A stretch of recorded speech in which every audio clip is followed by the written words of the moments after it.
Welcome to Civics and Coffee, a history podcast, the show all about United States history, delivered to you in the time it takes to enjoy your morning cup of coffee. I'm your host, Alicia, a historian trained in United States history with a passion for telling both the known and unknown parts of America's past. So grab your coffee and get ready for some bite-sized history. Hey everyone, welcome back. I am so excited to share this week's conversation with you. Mount Rushmore is one of the most iconic symbols of America, a towering vision of the men who drove so much of our history. But it is also a devastating and permanent reminder of our nation's inability to respect the rights and will of the indigenous tribes who were here long before European arrival.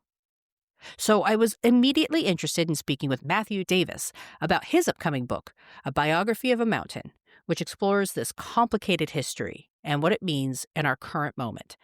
I hope you all enjoy the conversation. Hey everyone, with me today is Matthew Davis. He is an award-winning author and journalist whose work has appeared in places such as The New Yorker and The Atlantic. He also recently wrote an incredible new book, A Biography of a Mountain, The Making and Meaning of Mount Rushmore, which will be the focus of our conversation today. Welcome, Matthew. Thank you very much, Alicia. It's great to be here. Thanks for having me. Thank you. And so let's just dive right on in. What inspired your decision to write the story and history of Mount Rushmore? Yeah, so on July 3rd, 2020, Donald Trump gave a speech at Mount Rushmore, and it was part of the Independence Day celebration and the first time that fireworks were at Mount Rushmore since 2009. And Trump's speech was one that had a pretty narrow view of American history and the role of monuments and memorials to that history. And when I read about the speech, I wondered why he gave that kind of speech there. And so I kind of did a little bit of a deep dive into Mount Rushmore and just came away fascinated by how much the memorial brushed against so many of the themes and myths from American history, whether that be Native American relations, our westward expansion across the country or continent, our search for gold, public art, the conversations of how we memorialize American history. Mount Rushmore just seemed to be at the center of it all. And it just sort of really wanted me. I wanted to go investigate it and write a little bit more about it. And you touched on this a little bit in your previous answer, but can you talk a little bit about the Lakota origin story and how it's tied to the Black Hills? Yeah, sure. So, I won't get into too much details of the Lakota themselves, because it's a very wonderful, complicated story. But with relations to the Black Hills, from a cosmological perspective, the Lakota believe that they originated from a spirit lodge within Wind Cave, which is in the southern part of the Black Hills. And some of the humans that were in this spirit lodge were enticed to travel to the Earth's surface by the trickster spider spirit Iktomi. When they got to the Earth's surface, they delighted in all that it had to offer initially. But when these first humans experienced winter, they raced back to the cave and tried to re-enter the spirit lodge. They were forbidden entry, though, and they were turned into the Earth's first buffalo. And now, with these buffalo on the earth was ready for the rest of the humans. And so the remaining Lakota in the spirit lodge left Wind Cave to go follow those buffalo. And this story is important for a lot of reasons, but two in particular really stick out. I mean, first, the origin story ties the Lakota to the Black Hills, even though from a Western perspective of time and archaeology, Lakota only really came to the Black Hills in the 18th century. The Lakota call the Black Hills the heart of everything that is, and that just really reflects the primacy that the Black Hills has in terms of their origins and their identity. And then, of course, secondly, the origin story emphasizes the importance of buffalo, which were at the center of Lakota existence and still are in some ways today, and how the Lakota used buffalo for food, for shelter, for weapons, and for medicine. And I'm curious, can you talk a little bit about the Fort Laramie Treaty of 1868 and how it did and does influence Lakota political debate? Yeah, so that treaty was between the United States and the Lakota Nation, and it ended what has become known as Red Cloud's War. And that war happened over about a 2-year period when the Lakota, led by warriors Red Cloud and Crazy Horse, attacked American military personnel who were building forts in Lakota territory, and also attacked Americans who were trying to settle within Lakota boundaries or look for gold. And it was the Americans who sued for peace, and the treaty is really vital for many reasons, but most importantly, for the purpose of this story. In exchange for peace, the U.S. promised the Lakota land that today compromises or comprises all of western South Dakota, including the Black Hills.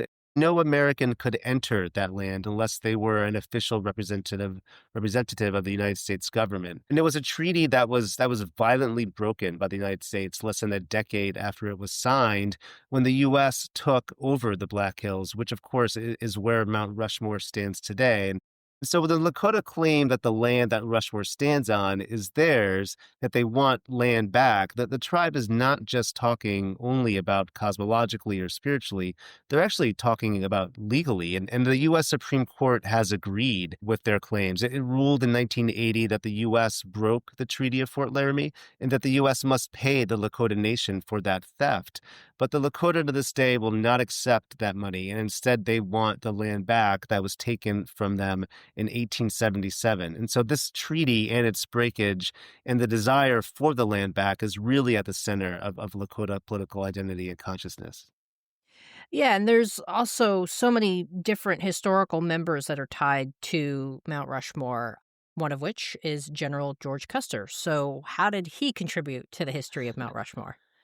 Yeah, Custer contributes to the Rushmore story in two really important and vital ways. I mean, first of all, in 1874, so just a few years after the Fort Laramie Treaty was signed, Custer led the 7th Cavalry through the Black Hills on a mission that was officially to look for a military fort, but that really was a mission to look for gold. The year before, in 1873, the U.S. had entered what's called the Panic of 1873, kind of the original Great Depression. And many Americans were hopeful that that gold would be found in the Black Hills. And Custer did indeed find gold. And his discovery totally revolutionized the U.S.'s approach to the Black Hills. Before that finding of gold, U.S. President Ulysses S. Grant had tried to restrain miners and settlers from entering the hills.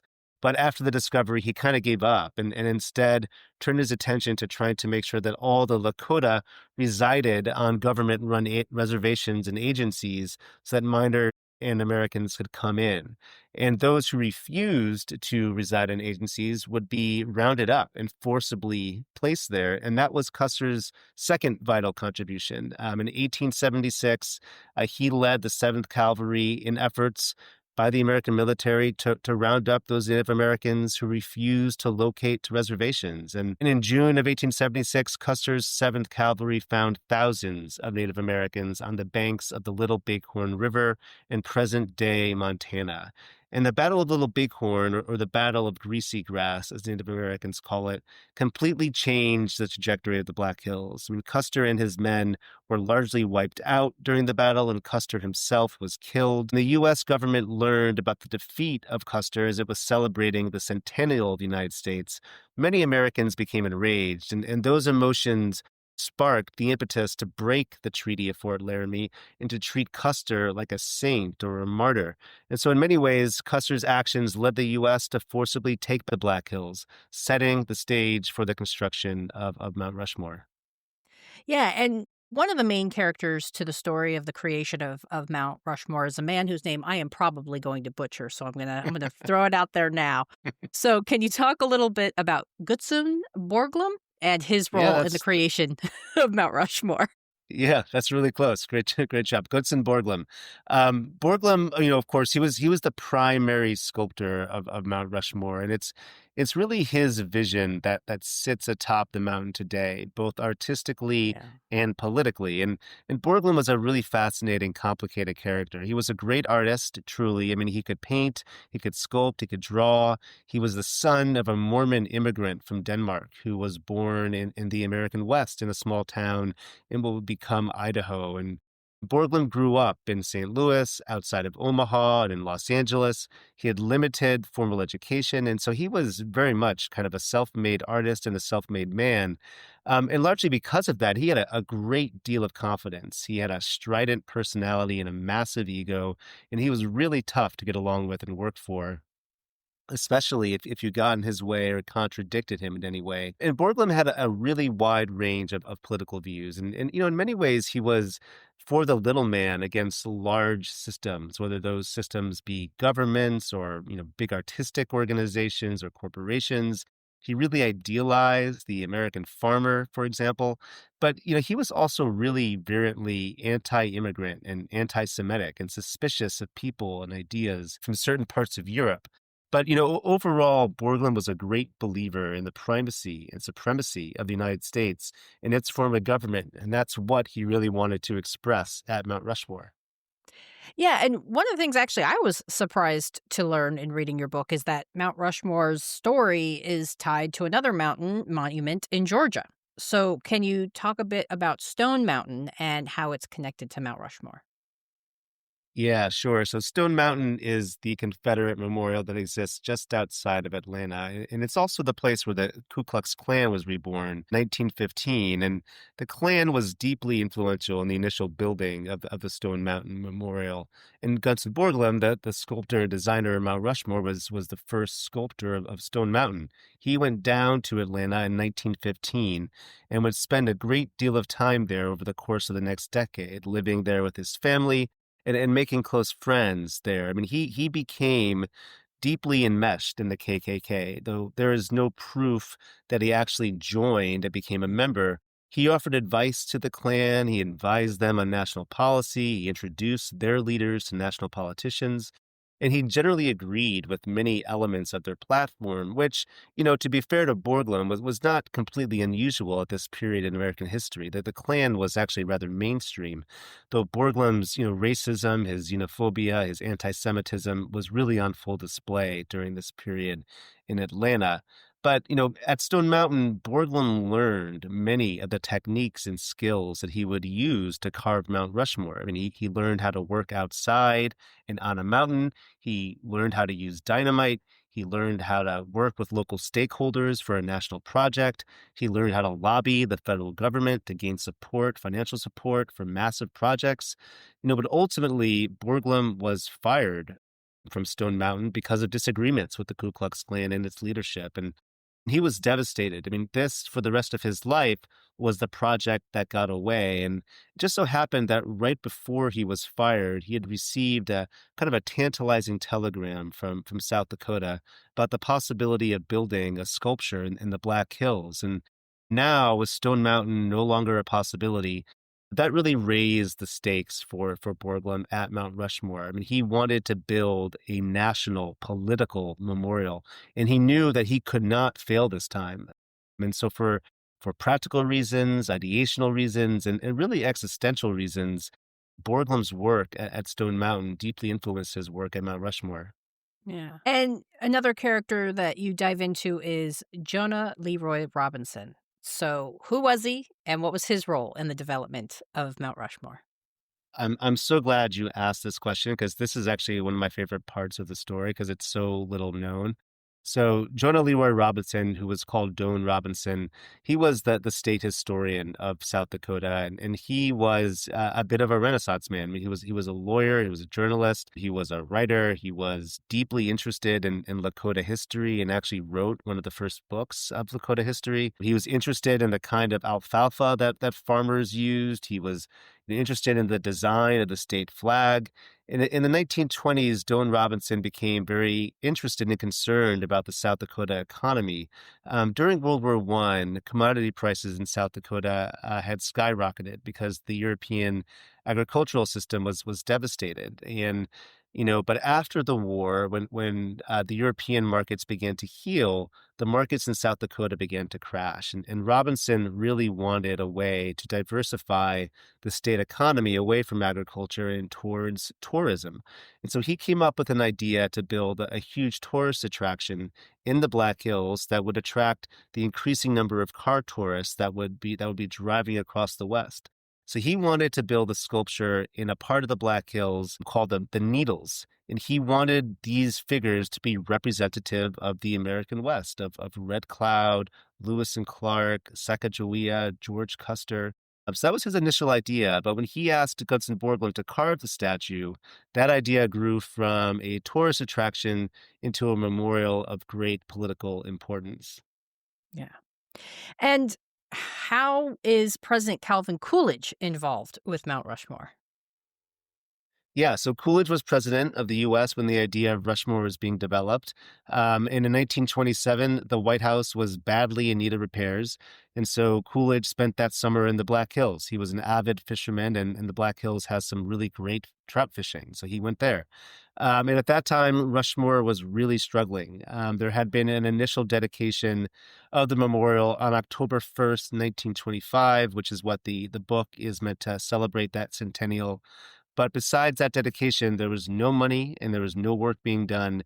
And Borglum and Don Robinson and others who supported the project knew that the key was to get the support of Calvin Coolidge that summer.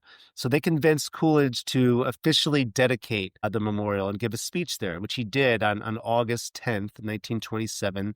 And that day is the official birthday of Mount Rushmore. It's the day when the first drill bits were drilled into the mountain and construction began. And even more important than that, in the speech that Coolidge gave that day, he pledged federal financial support for the memorial, which was a lifesaver for it. And it was legislation that he signed just days before he left office that enabled the construction of Mount Rushmore to really, really go. Yeah. And another person that you explore in this story is Black Elk. So, who was he, and how does his story intertwine with Mount Rushmore? So Black Elk was one of the more remarkable men of the late 19th, early 20th century. He was a Lakota holy man and eventually became a Catholic catechist who was present at some of the most important historical events in the American West. So he was at Little Bighorn, Wounded Knee. He participated in Bill's Wild West show. And when he was 12, he was ill, very ill, and he had a vision that took him to the top of the tallest peak in the Black Hills, a peak that now bears his name, Black Elk Peak. And during that vision, he saw the mountain that would become Mount Rushmore, and he called it the Six Grandfathers, which is what the Lakota call it today. But in 1930, Black Elk was an old man living on Pine Ridge Reservation when the Nebraska poet laureate, a guy named John Nehart, found him and wanted to talk with him about his life. And those conversations became the backbone of Black Elk Speaks, which is a foundational religious and spiritual text of the 20th century that centers around the vision Black Elk had when he was 12. And the book is also a history of the Lakota Nation from someone who witnessed its highs and its lows. And what's interesting to me about Black Elk Speaks is that it was created just miles from where Rushmore was being built. So these very two different iconic works of art and thought that represent two very different, though interwoven cultures, were created at the same time and in the same location. And, Black Elk and Gutzon Borglum, it's unclear what their relationship were, but they definitely corresponded. And Black Elk actually asked Gutzon Borglum for help with regards to his son. He wanted him to help him find a job, help him get him out of prison. And Black Elk actually performed a ceremony on top Mount Rushmore in 1936. And eventually, years later, after Black Elk's death, his son, Benjamin Black Elk, would end up spending many summers at the memorial as the kind of fifth face of Mount Rushmore. Yeah, and I think the book does such a great job of trying to balance the Western history, as it were, and telling and incorporating the indigenous stories. I'm curious, kind of what challenges did that bring up for you in trying to research it and write the book?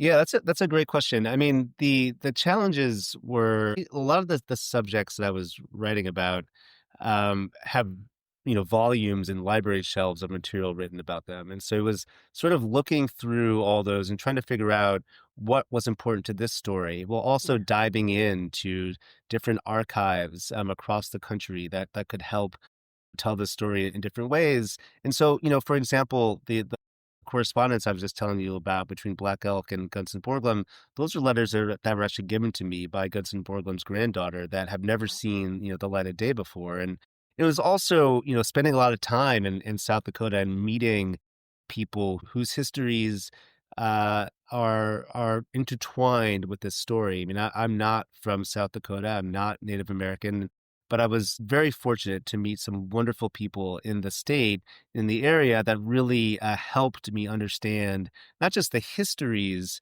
of Mount Rushmore, but how those histories really impact how people act, behave, think, and are today. Yeah. Yeah, no, I thought it came out really well. It was very well balanced. So kudos to you because I imagine it was a challenge. Thank you. I appreciate that. And so one of the other things you explore in this book is the Remembering the Children Memorial. So can you expand on what that is and how it's connected to Mount Rushmore? Sure. Yeah. So, in addition to sort of telling the history of Mount Rushmore, the Western history, the Lakota history, my book looks at how we memorialize American history. What memorials are, what stories they tell, who are they for, where they are placed. And the Remembering the Children Memorial is an interesting contrast to Rushmore, in that it's a new memorial that is being developed in Rapid City to commemorate the children who died in the Rapid City Indian Boarding School, which was one of the many boarding schools across the country that forced Indian children to assimilate into American culture. Yet the memorial also tells a much broader historical story of how the lands where the Rapid City Indian Boarding School once resided came to be developed in a way that benefited the white residents of Rapid City and completely displaced the Native American residents. And so what's interesting to me in relation to Rushmore is how different this kind of memorial is from what Rushmore is. Rushmore is cut into billion-year-old Black Hills granite. It's shaping something out of the landscape. Where Remembering the Children utilizes the actual land as monument. And Rushmore was a singular vision of one man, and Remembering the Children from this very inception was a community vision that has both created the memorial and provided the stories behind it. I think most importantly, while Rushmore champions the United States in its expansion and conquest of the West, its political system, the Remembering the Children Memorial is a memorial to both loss, but also resilience, and to the lost stories being refound. Yeah. I appreciate your previous answer where you talk about what this book is about, and it's about looking at how we interpret public monuments and how we decide to interpret our history. So I'm curious for you, who is Gerard Baker and what impact did he have in the interpretation of visiting Mount Rushmore? Yeah. I mean, so Gerard Baker was the first Native American superintendent of Mount Rushmore, and he became superintendent in 2004 and remained so until 2010. And Gerard had been superintendent of several other important parks in the American West. And wherever he was, he emphasized the Native American story and the history of the national parks where he served. And that's what he wanted to do at Rushmore. And so, but before Baker got to Rushmore, there was really no indication that thousands of years of Native American history existed within the Black Hills or at Mount Rushmore. And Baker wanted to change that. So he erected a teepee to the right of the sculpture that became a Native American heritage village. And he recruited and hired Native American interpreters, and he hired Native American hoop dancers and musicians to perform at the memorial. And visitors loved it. They loved seeing all this Native American history and culture at Mount Rushmore. But many in the Black Hills were skeptical of his efforts, and it became kind of a point of conflict between, Baker and his staff and the National Park Service and more conservative stakeholders in Mount Rushmore. And, ultimately, in large measure because of the stress and controversy over his interpretive framework, Baker suffered a stroke, but he always believed that the only way to tell the Rushmore story was to tell it honestly and fully. And he and I have had many conversations, and he once told me that Rushmore is quote the first graffiti that ever became a national monument. A Mm, marvelous graffiti, but still a graffiti. And I think, that kind of complicated interpretation is something that I think we really need right now. yeah. Well, and talking about complicated interpretation and the variances in which people interpret monuments and public history sites, I'm curious, where do you land on what does Mount Rushmore communicate about public history in America?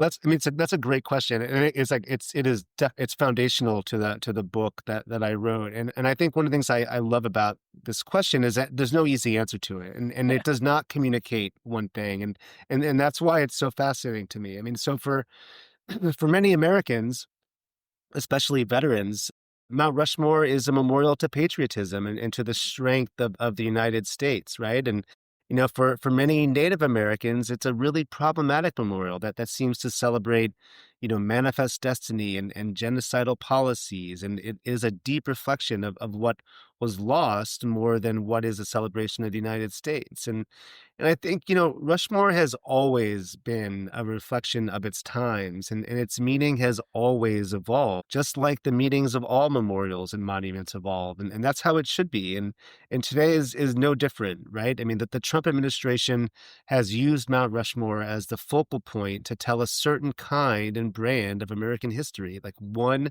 that sanitizes our missteps in favor of celebrating the idea of American exceptionalism. And I don't necessarily agree with that interpretation, but I think there's real potential at Mount Rushmore to tell a much more complicated story, that the kind of story that Gerard Baker was hoping to tell, and one that I actually think most Americans want to hear. And this doesn't mean that I don't believe in patriotic memorials. I think it's important and actually realistic for countries like ours or any others to want to celebrate their history, their culture, who they are.